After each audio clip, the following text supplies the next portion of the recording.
할렐루야. 우리 참 좋으신 주님의 자비하는 평강이 우리 그라치 반석교회 온 교우들의 삶과 가정 위에 가득 임하기를 간절히 원합니다. 오늘 설교를 시작하면서 여러분들에게 질문 한 가지를 좀 드리려고 합니다. 사랑하는 성도 여러분, 여러분 행복하십니까? 여러분 행복하십니까? 제 질문이 좀 어리석은 것 같아요. 사람은 누구나 행복하기 원합니다. 그런데 문제는 그 행복이 누구나 행복하지 않다라고 하는 거예요. 우리는 행복을 쉽게 느끼지 못합니다. 제가 오늘 여러분에게 감히 행복한 삶이 어떻게 가능한지에 대해서 비결을 좀 알려드리려고 합니다. 제가 앞서 여쭤보았던 여러분 행복하십니까? 라고 하는 대답에서 내가 좀 긴가민가 하신 분들은 잘 귀 기울여 좀 들어보셨으면 좋겠습니다. 여러분 비피셜이라고 한번 들어보셨어요? 네, 못 들어보셨나요? 오피셜과 BBC가 합쳐진 비피셜이라고 하는 단어가 있는데 그만큼 공인되고 공식적인이라는 또 의미를 갖고 있습니다. 영국에 BBC 방송국이 있는데요. 이 BBC 방송국에서 행복한 삶이 어떻게 가능한지에 관하여 탐색하고 또 보도한 적이 있었습니다. 행복한 삶이 어떻게 가능한가? 답은 간단했습니다. 행복한 삶을 누리는 사람들은 세 가지 특색을 가지고 있다. 그들은 자신이 하는 일을 즐기는 사람이고 다른 이들과 긴밀하게 협력하고 연대할 줄 아는 사람이며 무엇보다 그 일을 삶의 의미와 연결시키는 일에 익숙한 사람이다. 자신이 하는 일을 즐기고 사람들과 함께 협력하며 삶의 의미를 가지고 살아가는 사람들이 바로 행복한 사람이다 라고 BBC 방송국에서 이야기했어요. 이러한 기준으로 보면요, 여러분의 삶은 어떻습니까? 여러분 진정 행복하신지 한번 좀 돌아봤으면 좋겠습니다. 그런데 여러분, 혹여나 제가 앞서 물어봤던 것처럼 여러분 행복하십니까? 라고 하는 그 삶, 그 대답, 그리고 또 제가 이야기했던 이 기준에 못 미친다라고 해서 너무 실망하거나 염려할 필요 없습니다. 저는 오늘 여러분에게 행복한 삶을 산 한 분을 소개시켜 드리려고 합니다. 그분은 바로 예수님입니다. 예수님은요, 앞서 이야기했던 것처럼 그 방송국에서 이야기했던 것처럼 그 기준에 참 부합된 삶을 살아가셨던 것 같아요. 예수님이 이 땅 가운데 억지로 오신 것 아니었어요. 그리고 그 삶 억지로 살아가신 것도 아니었습니다. 그래서 예수님께서 함께 하신 곳 어디나 잔치가 일어났어요. 사람들이 몰려들었고요. 예수님으로 인하여서 그곳에는 사랑과 나눔이 일어났습니다. 그리고 예수님으로 인하여 사람들의 삶은 방향이 바뀌었어요. 엄청난 기적들이 일어났습니다. 어떻게 예수님은 이러한 행복한 삶 살아가실 수 있었던 것일까요? 답이 너무 뻔한가요? 예수님이 하나님이시니까? 예수님이 하나님이시니까 당연히 행복하겠지. 그 말도 아주 틀린 말은 아니지만 예수님의 진짜 행복한 비결은 바로 자신의 존재의 이유를 분명히 아셨기 때문이다라고 이야기할 수 있습니다. 오늘 우리가 함께 읽은 말씀 요한복음 10장 10절에 보면요, 예수님께서 자신의 존재의 이유에 대해서 분명하게 말씀하셨습니다. 우리 다시 한 번 더 함께 읽어볼게요. 함께 했습니다. 시작. 도둑이 오는 것은 도둑질하고 죽이고 멸망시키려는 것뿐이요 내가 온 것은 양으로 생명을 얻게 하고 더 풍성히 얻게 하려는 것이라. 아멘. 이 말씀처럼요, 예수님의 삶을 잘 요약해주는 말씀도 없는 것 같아요. 예수님은요, 이 땅 가운데 오셨는데 무엇 때문에 오셨냐면 생명 주시기 위해서 오셨습니다. 뭐 때문에 오셨다고요? 생명 주시기 위해서 오셨다고요. 그런데 여러분, 단지 생명만 주신 것이 아닙니다. 그 생명의 풍성함을 주시기 위해서 오셨어요. 이처럼 예수님 안에 있는 사람들은요, 누구나 풍성한 생명의 삶을 살아갈 수 있습니다. 제가 앞서 이야기한 주제로 바꿔보면요, 예수님 안에 있는 사람들은 누구나 다 행복한 삶을 살아갈 수 있습니다. 예수님으로 인하여서 허락된 그 생명의 귀함을 알기 때문에 내 삶의 의미가 다른 거예요. 내가 지금 살아가는 지금 이 자리가 다른 것입니다. 그렇기 때문에 행복합니다. 그리고 더 나아가 그 생명의 귀함을 함께 누리는 이들이 있기 때문에 여러분 모두가 행복한 줄 믿습니다. 예수님께서 허락하시는 그 풍성한 삶, 미래의 어느 시점에 이루어질 거야 라고 하는 것 아닙니다. 예수님께서 허락하시는 그 행복한 삶은 바로 지금 여기에서 누려야만 합니다. 그런 의미에서 앞서 이야기했던 것처럼 여러분 한 사람 한 사람 예수님으로 인하여서 행복한 사람인 줄 믿습니다. 아멘? 세상 사람들은요, 많은 것들을 소유해야지 행복하다라고 주장합니다. 또는 많은 것들을 성취해야지 행복할 수 있다라고 이야기해요. 그러나 우리의 삶은 다릅니다. 우리는 누구로 인해 행복하다고요? 예수님으로 인해 행복하다고요. 우리는 예수님으로 인하여서 풍성합니다. 비록 우리의 소유가 작을지라도, 내가 가진 것이 없을지라도, 내가 처한 상황이 곤란하고 난처한 상황일지라도 우리의 삶은 행복할 수 있어요. 비록 성과가 없을지라도 행복할 수 있습니다. 예수님께서 나에게 무엇을 허락하셨기 때문에? 생명 허락하셨기 때문에 그래요. 그냥 생명 아니고요, 영원한 생명 우리 가운데 허락하셨기 때문에 우리가 행복할 수 있는 거예요. 사랑하는 여러분, 예수님 안에서 영원한 생명 누리는 우리 한 명 한 명 되기를 주님의 이름으로 축원합니다. 우리 이렇게 한번 옆에 분들하고 인사했으면 좋겠습니다. 나는 예수님 안에서 행복합니다. 네, 감사합니다. 우리 모두는 예수님 안에서 행복한 이들인 줄 믿습니다. 그렇다면 여러분, 예수님께서 허락하시는 그 생명, 앞서 제가 이야기했던 영원한 생명이라고 하는 것은 무엇일까요? 예수님께서 허락하시는 행복은 도대체 무엇일까요? 내 삶을 아무리 둘러보아도 세상에서 이야기하는 행복의 기준에 채워지지 않는데, 행복의 조건이 갖춰지지 않았는데 내 삶을 어떻게 행복하다고 이야기할 수 있을까요? 우리는 예수님께서 우리에게 어떻게 이 풍성함, 어떻게 생명을 허락하셨는지에 대해서 시선을 함께 모으기 원합니다. 예수님은 우리에게 이렇게 말씀하셨어요. 오늘 본문 11절이에요. 우리 함께 읽습니다. 시작. 나는 선한 목자라. 선한 목자는 양들을 위하여 목숨을 버리거니와. 예수님은 먼저 자신이 선한 목자임을 말씀하셨습니다. 우리는 지난 시간에 여러분들이 말씀을 열심히 들었기 때문에 잘 알고 있을 거라고 생각합니다. 고집이 세고요, 이기적이고요, 눈도 나빠서 앞을 볼 줄도 모르고 분별할 수도 없고요, 그리고 넘어지기를 너무 잘하면서 일어나지도 못하는 누구요? 그렇죠. 헷갈리시면 안 돼요. 양이요, 양. 네, 즉, 네, 양. 이 양과 같은 우리에게 목자가 반드시 필요하다라고 하는 사실을 우리는 지난주 말씀을 통해서 한번 깨달았습니다. 이러한 양과 같은 제멋대로인 우리를 위해서 예수님께서 뭐가 되신다고요? 목자가 되신다고요. 우리가 제멋대로 살아가는 우리를 위해서 예수님께서 친히 목자가 되어주신다고 말씀하셨습니다. 여러분, 얼마나 감사합니까? 내가 내 시야에 갇혀서 내 멋대로 살아가면서 내가 가는 길이 죽음의 길인지도 모른 채 빠지고 넘어지는 그러한 모습들, 이러한 모습들 속에 우리에게 목자가 있다라고 하는 사실이 너무나도 든든합니다. 그런데 여러분, 중요한 것이 있어요. 이 목자 되신 예수님이요, 그냥 목자가 아니라는 사실입니다. 우리가 오늘 읽은 말씀에 이 목자라고 하는 단어 앞에 붙은 수식어가 있습니다. 무엇이 붙어 있습니까? 선한 목자라고 붙어 있어요. 선한 목자. 여기에 지금 선하다라고 하는 이 표현이요, 그냥 단지 착하다라고 하는 그런 도덕적인 의미로만 볼 수 없습니다. 이 선한이라고 하는 이 표현의 헬라어 원어가 칼로스라고 하는 단어인데, 이 칼로스는요, 아름다운, 고귀한, 존경받을 만한 이라고 하는 의미를 가지고 있습니다. 그렇다면 여러분 한번 생각해 보세요. 예수님께서요, 자신을 선한 목자, 나는 고귀한 목자, 나는 존경받을 만한 목자, 나는 아름다운 목자, 이렇게 말씀하셨습니다. 어떻습니까? 선한 목자랑 약간 느낌이 좀 다르지 않습니까?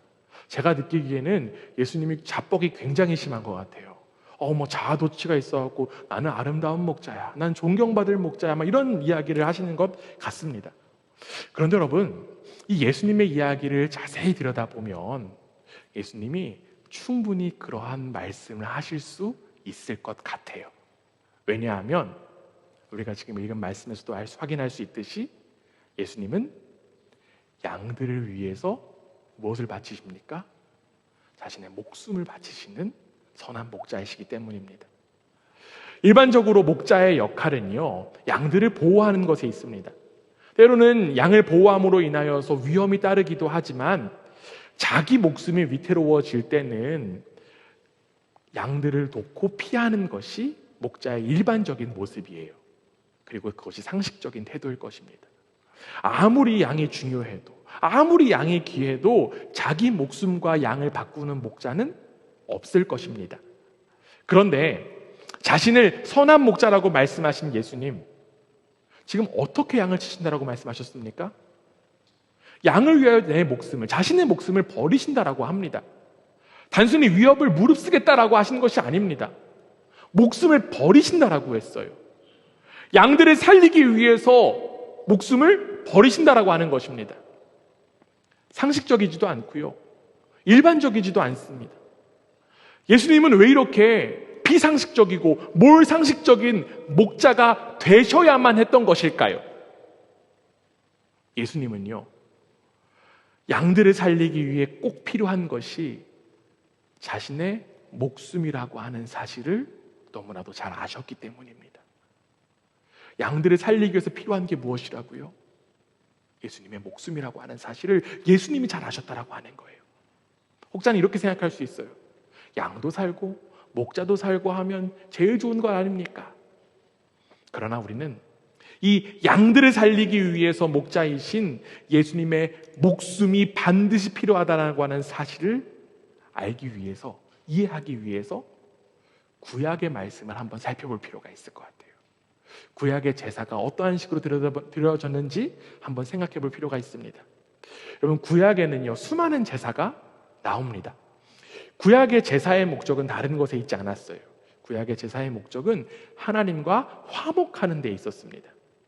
그렇다면 여러분, 이 구약의 제사의 방식이 어떤 방식이 있었을까요?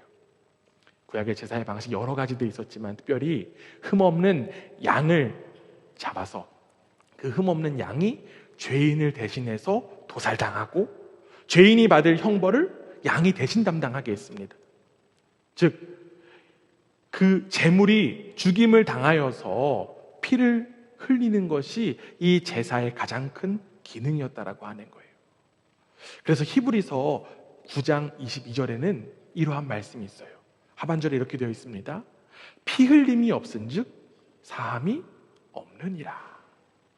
모든 것이 대속의 피 흘림으로 정결하게 되었습니다. 죄는 희생 제물로 칠이 되어야 되고 처리되어야 되고요, 이 죄인들의 죄가 희생 제물에 의해서 덮어져서 하나님과의 관계가 회복되었습니다. 이것이 바로 구약의 제사예요. 어떠한 대속물, 양과 같은 대속물이 피 흘림이 있어야지 우리 인간의 죄가 사해진다라고 하는 것입니다.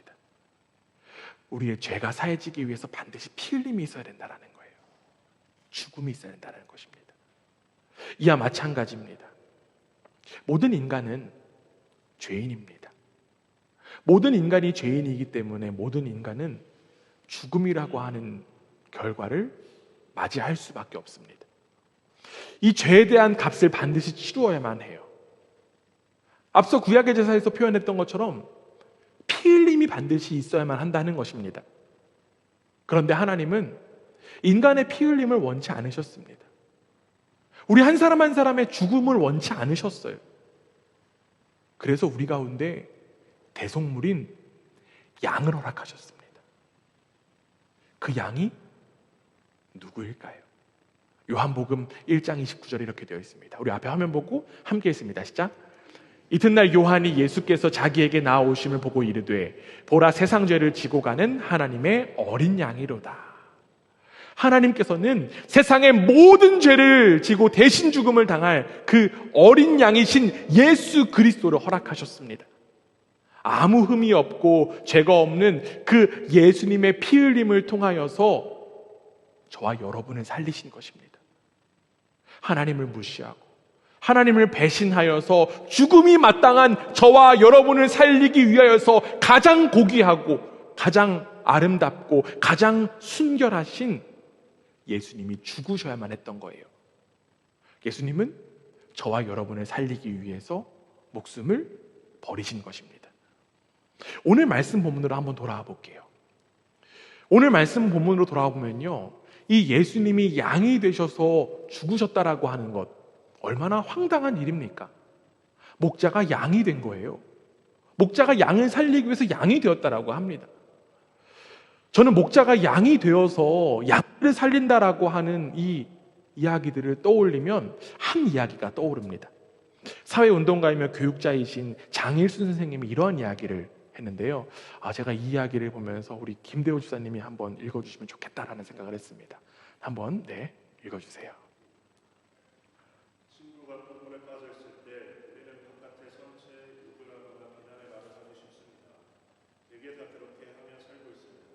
그럴 때 우리는 같이 똥물에 들어가서 여기는 냄새가 나니 나가서 이야기하는 게 어떻겠느냐고 말해야 합니다. 그러면 친구도 알아듣습니다. 바깥에 서서 입으로만 나오라면 안 나옵니다. 감사합니다. 사랑하는 여러분, 이렇게 친구를 위해서 그 똥물에 들어가신 분이 바로 예수님이에요. 그냥 똥물에 들어가신 것뿐만 아니라 똥물에 빠진 나를 살리시고 죽으신 분이 바로 예수님이라고 하는 사실입니다. 양을 살리기 위해서 자신이 친히 어린 양이 되신 분이 바로 예수 그리스도예요. 여러분, 예수님이 왜 이러한 미련한 일을 하셨을까요? 예수님이 왜 이런 어리석은 일을 하셔야만 했을까요? 사도 바울은 이야기합니다. 에베소서 5장 2절에서 이렇게 이야기합니다. 함께 읽습니다. 시작. 그리스도께서 너희를 사랑하신 것 같이 너희도 사랑 가운데서 행하라. 그는 우리를 위하여 자신을 버리사 향기로운 제물과 희생 제물로 하나님께 드리셨느니라. 예수님의 그 어리석은 모습, 예수님의 그 미련한 모습, 다른 이유 없습니다. 무엇 때문이라고요? 예수님께서 우리를 사랑하셨기 때문에. 예수님께서 저와 여러분을 사랑하셨기 때문에 그 똥물에 들어가신 거예요. 스스로 양이 되신 것입니다. 그래서 자기 목숨을 버리셨어요.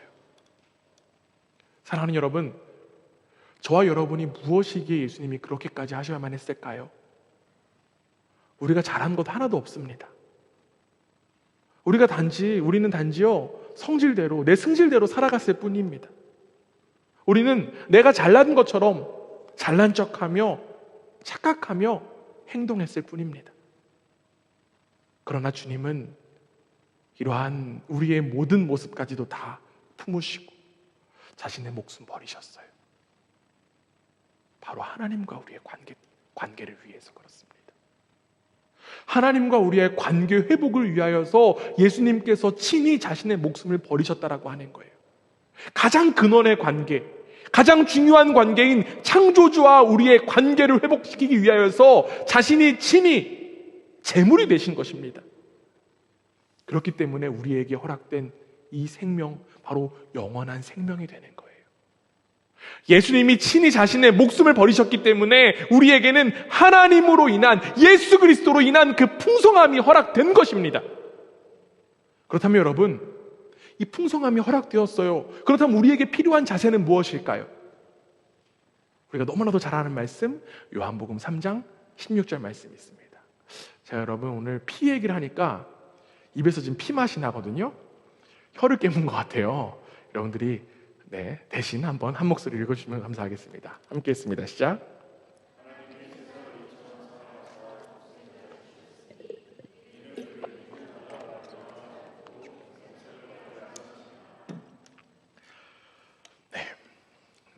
피 맛이 좀 사라졌습니다. 여러분, 우리에게 필요한 모습 무엇입니까? 예수님의 그 피 흘림, 예수님의 그 죽으심, 그것들이 있다면 우리에게 필요한 것은 바로 믿음이에요. 요한복음에서는 이야기합니다. 하나님의 아들 그 예수 그리스도를 믿는 자마다 멸망치 않고 영생을 얻게 한다. 목자이신 예수님을 믿는 것이 바로 저와 여러분에게 허락된 모습이에요. 우리가 이 사실을 믿지 않는다라고 하면 예수님의 죽음은 그냥 헛된 죽음일 뿐입니다. 속된 말로 개죽음이 되는 거예요. 목자이신 예수님이 나를 살리기 위해서 자신의 목숨을 버리셨다라고 하는 이 고귀한 사실을 믿음으로 풍성한 그 생명의 삶을 누리는 우리 한 명 한 명 되기를 주님의 이름으로 축원합니다. 우리는 나를 위해서 목숨 버리신 그 예수님을 믿음으로 생명 얻었습니다. 예수님을 믿음으로 우리에겐 영생이 허락되었습니다. 그렇다면 여러분, 믿음이란 무엇일까요? 작년에도 제가 한번 이 믿음에 대해서 이야기했던 적이 있는데 혹시 기억나실지 모르겠습니다. 미국의 윌리엄 목사님이 믿음에 대해서 이러한 이야기했습니다. 이렇게 정의했는데요. 제가 한번 읽어보겠습니다. 믿음은 굳은 신념이 아니라 신뢰라고 정의하는 게 좋다. 우리는 믿음에 대해서 이렇게 착각할 때가 있습니다. 강하게 믿는 것, 열심히 믿는 것, 간절히 믿는 것이 믿음이야. 이러한 기준에서 보았을 때 내 믿음이 연약한 것 같고, 내 믿음이 작은 것 같고, 내 믿음이 보잘것없게 느껴지기도 합니다. 그러나 여러분, 우리에게 필요한 믿음은 신뢰입니다. 우리는 예수님을 신뢰함으로 인하여 생명의 풍성함을 누릴 수 있는 거예요. 비록 내 삶의 조건이 완벽하지 않더라도, 풍성하지 않더라도 우리는 예수님을 신뢰하기 때문에 그 예수님이 누구시기에? 목자이시기에 예수님으로 인하여서 우리는 풍성함을 누릴 수 있는 것입니다. 이처럼 믿음이 신뢰라고 하는 사실을 아주 잘 나타내 주신 분이 계십니다. 그분이 누구시냐면요, 우리가 믿어야 될 예수님이십니다. 예수님도요, 신뢰의 길을 걸어가셨어요. 요한복음 10장 17절 이렇게 되어 있습니다. 오늘 우리가 함께 읽은 말씀인데요, 함께 읽습니다. 시작. 내가 내 목숨을 버리는 것은 그것을 내가 다시 얻기 위함이니 이로 말미암아 아버지께서 나를 사랑하시느니라. 예수님이 자기의 목숨을 버리셨습니다. 그런데 어떻게 예수님께서 자신의 목숨을 버릴 수 있었던 것일까요? 예수님은 하나님의 사랑을 신뢰했기 때문에 그래요. 예수님이 하나님의 사랑을 신뢰했기 때문에 감히 자신의 목숨을 버리실 수 있었던 것입니다. 예수님은 자신의 목숨을 버리는 것이 다시 목숨을 얻는다라고 하는 사실을 하나님의 사랑 안에서 신뢰하셨기 때문에 십자가의 길, 죽음의 길을 걸어가실 수 있었어요. 물론 예수님께서 하나님의 아들이시고 예수님께서 하나님이시기 때문에 그 죽음의 길 당당히 걸어가실 수 있는 것 아닙니까? 라고도 이야기할 수 있습니다. 그러나 예수님은요, 이 땅 가운데 완전한 인간의 몸을 입고 오셨습니다. 그렇기 때문에 예수님은요, 인간이 느끼는 감정 고스란히 느끼셨어요. 우리가 말씀에서도 읽어서 확인할 수 있듯이 예수님께서는요, 배가 고프셨어요. 예수님께서는요, 화도 내셨어요. 예수님께서는 슬퍼서 눈물도 흘리시고 예수님께서는 기쁘기도 하셨습니다. 이처럼 인간으로 이 땅에 오신 예수님이 양을 위해서 자신의 목숨을 버리는 일 절대 쉽지 않았을 거라는 거예요. 예수님에게도 당연한 일이 아니었다라고 하는 것입니다. 그리고 성경은요, 그 예수님의 과정을 분명하게 기록하고 있습니다. 예수님께서 십자가에 달려서 죽임당하시기 전에 예수님은 겟세마네 동산에서 기도하셨습니다. 그런데 그 기도의 모습이 어땠습니까? 피땀 흘리며 절규하실 정도로 예수님은 갈등하시고 기도하셨어요. 말씀 한번 직접 찾아볼게요. 마태복음 26장 39절에 이렇게 되어 있습니다. 우리 함께 한번 읽어봅니다. 시작. 내 아버지여, 만일 할만하시거든 이 잔을 내게서 지나가게 하옵소서. 그러나 나의 원대로 마시옵고 아버지의 원대로 하옵소서 하시고, 예수님이 하나님 아버지를 향해서 절박한 심정으로 뭐라고 고백하셨습니까? 이 잔을 내게서 떠나게 하옵소서. 저는 예수님의 이 고백이 참 좋습니다. 참 따뜻하게 느껴져요. 왜냐하면 30대 초반에 그 한 인간의 고뇌가 고스란히 느껴지는 솔직한 고백이기 때문에 그렇습니다. 예수님도 살고 싶은 생명이셨을 것입니다. 그렇기 때문에 예수님도요, 고난의 쓴 잔을 피하고 싶으셨을 것입니다. 절박한 심정으로 하나님께 기도했지만 하나님은 침묵으로 응답하실 분이셨습니다. 그렇기 때문에 예수님도 하나님 아버지에 대한 그 신뢰가 흔들릴 수 있는 위기의 순간에 봉착하셨을 것입니다. 그런데 예수님은 단지 이 잔을 거두어 달라라는 기도만 하지 않으셨어요. 예수님의 기도가 바뀌었습니다. 어떻게 바뀌었습니까? 그러나 나의 원대로 마셨고 아버지의 원대로 하옵소서. 즉, 그러나 주님의 뜻대로 하옵소서 라고 하는 고백으로 바뀌었다라고 하는 거예요. 예수님은 기도하심으로 인하여서 아버지의 뜻을 따르겠다라고 고백하셨습니다. 예수님은 이미 알고 계셨어요. 자신이 죽음 당하고 또 부활하신다는 사실을 이미 알고 계셨습니다. 그렇기 때문에 제자들에게 끊임없이 예고하시고 말씀하셨어요. 그 맥락에서 보면 오늘 말씀도 마찬가지입니다. 예수님은 자신의 죽음에 대해서 말씀하시고 살아날 것에 대해서도 말씀하셨습니다.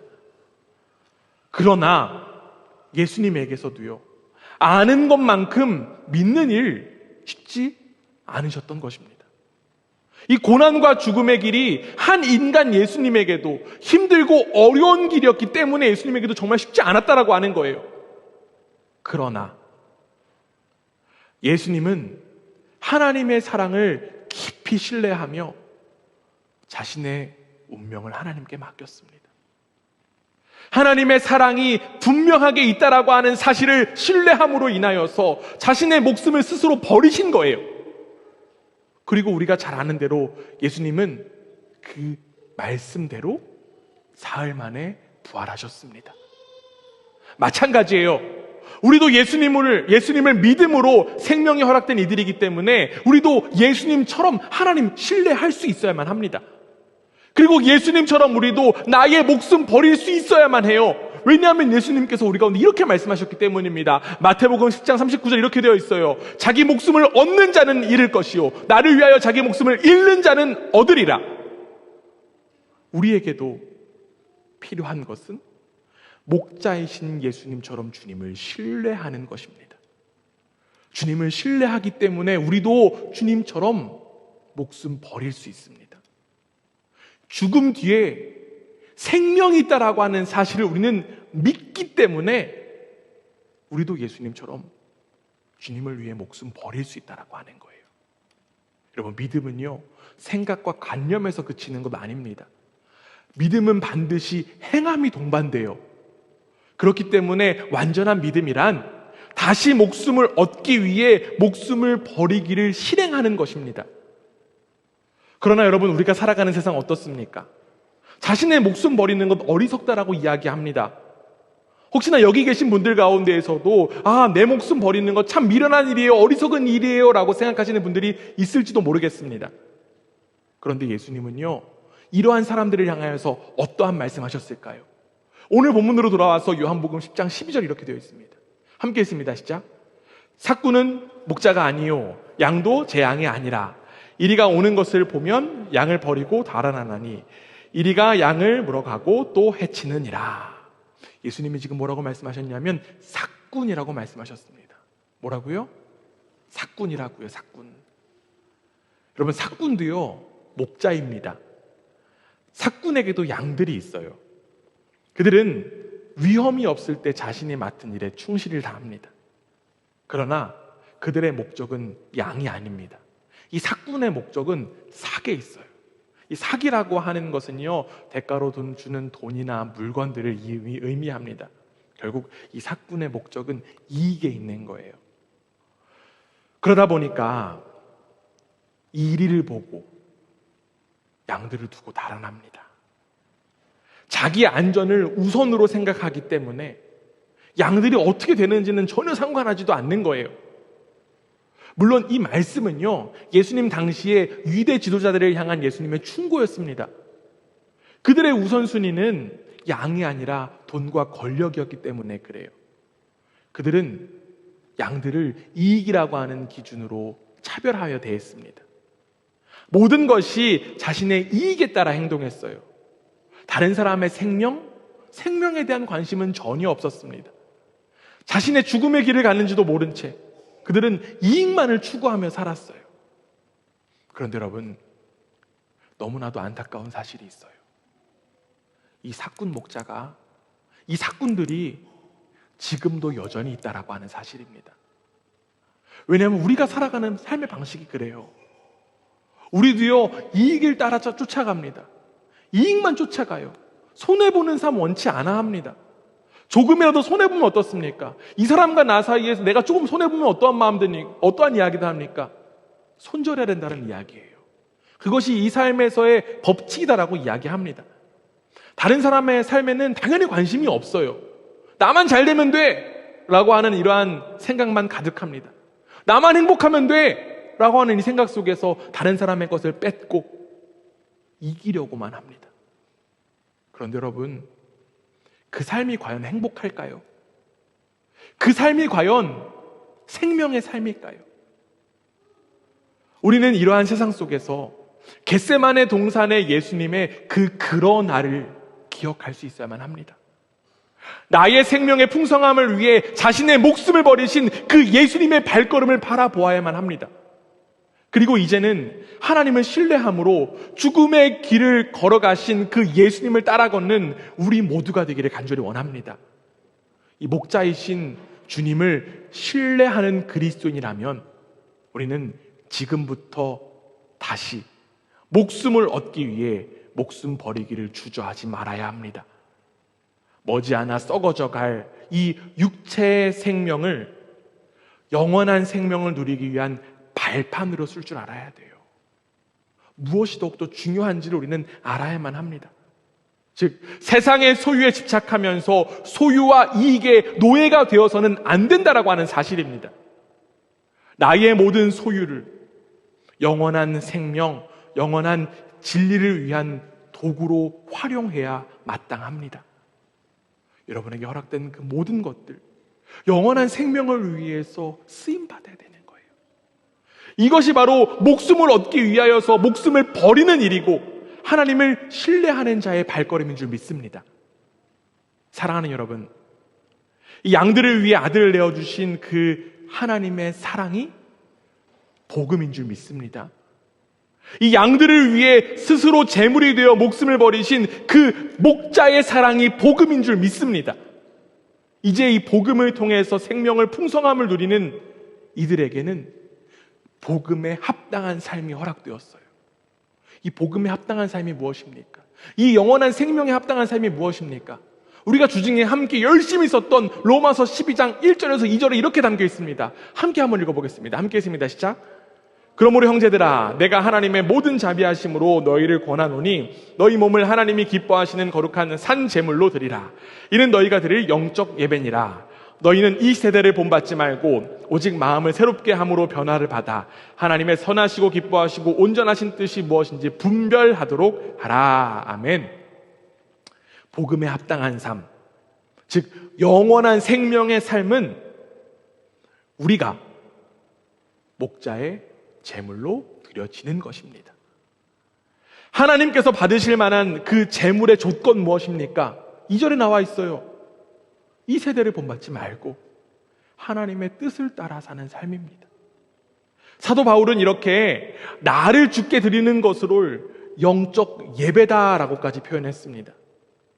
바로 하나님을 신뢰하는 이들은 이제 나의 목숨을 주님께 바치는 삶을 살아야 한다라고 강렬하게 주장하고 있는 것입니다.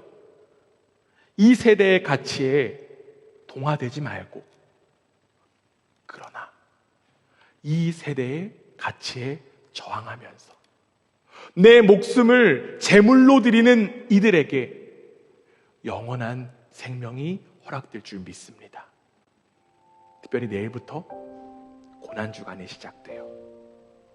이 고난주간에 나를 위해서 목숨을 버리신 그 선한 목자이신 예수님과 함께 죽고 함께 사는 우리 모두가 되기를 원합니다. 우리의 기도 시간을 통하여 예수님께서 겟세마네 동산에서 기도하셨던 것처럼 주님을 향한 신뢰가 회복되기를 원합니다. 우리가 주중에 함께 말씀을 읽고 쓰고 보고 또 듣는 그 말씀을 통하여서 주님의 그 약속을 향한 신뢰가 회복되기를 간절히 원합니다. 내가 죽어야 내가 산다라고 하는 이 말씀이 우리의 삶을 더욱더 풍성하게 이끌어갈 줄 믿습니다. 그리고 주님께서 허락하시는 그 풍성함을 이제 나만 누리는 것이 아니라 이 세상 가운데 나타내야 될 사명이 우리 가운데 허락되었습니다. 특별히 내가 예수 그리스도와 함께 죽고 예수 그리스도와 함께 산 이들, 즉 우리 그라츠 반석교회가 이 땅 가운데 예수 그리스도의 그 생명의 풍성함을 나타내는 일에 귀 쓰임 받게 되기를 간절히 원합니다. 마지막으로 돌아오는 부활주일, 그 죽음의 의미를 알기에 부활의 기쁨을 더욱더 크게 찬양하고 소망하는 우리의 부활주일 예배를 함께 준비하고 예배하는 우리 모두가 되기를 주님의 이름으로 축원합니다.